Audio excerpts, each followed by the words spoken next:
বিশ্বকাপের একটা সিদ্ধান্ত নিয়ে এখনো তোলপাড় পুরো ফুটবল বিশ্ব। আর্জেন্টিনা সুইজারল্যান্ড কোয়ার্টার ফাইনালের সেই লাল কার্ড কি আসলেই ভুল ছিল?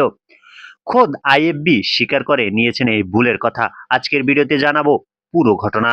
বিশ্ব ফুটবলের আইন প্রণয়নকারী সংস্থা আইএফবি তাদের সাম্প্রতিক পর্যালোচনায় বিশ্বকাপের দুটি ম্যাচে বিএআর এর ভুল সিদ্ধান্তের কথা উল্লেখ করেছেন। সবচেয়ে আলোচিত ঘটনাটি আর্জেন্টিনা সুইজারল্যান্ডের কোয়ার্টার ফাইনালের। লুইস ফরওয়ার্ড ব্রিল অ্যাম্বোলো লাল কার্ড দেখেন, যা লিওনেল মেসিদের সুবিধা এনে দেয় বলে ব্যাখ্যা দিয়েছে আইএফবি।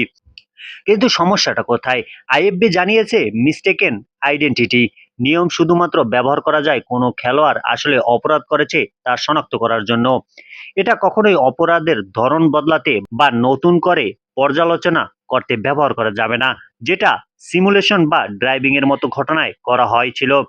এর মানে দাঁড়ায় এম্বোলো যদি সঠিকভাবে বিচার হতেন তাহলে দ্বিতীয় হলুদ কার্ড দেখে মাঠ ছাড়তে হতো না তাকে। কারণ একটা ঘটনা সামনে এসেছে। যুক্তরাষ্ট্র বনাম প্যারাগুয়ের ম্যাচে মিগেল আলমিরনের হলুদ কার্ডও ঘটনা একই ধরনের। ফিফা সামাজিক যোগাযোগ মাধ্যমে বিবৃতি দিয়ে জানিয়েছে তাদের মিস্টেকেন আইডেন্টিটি ব্যাখ্যা পুরো 2026 বিশ্বকাপ জুড়েই একই নিয়মে প্রয়োগ করা হয়েছে। আর বিএআর পর্যালোচনার পরই এম্বোলোকে মাঠ থেকে বের করে দেওয়া হয়েছে। তাহলে প্রশ্ন থেকেই যাচ্ছে, প্রযুক্তি কি সত্যি ফুটবলকে আরো নিখুঁত করেছে নাকি নতুন বিতর্কের জন্ম দিচ্ছে?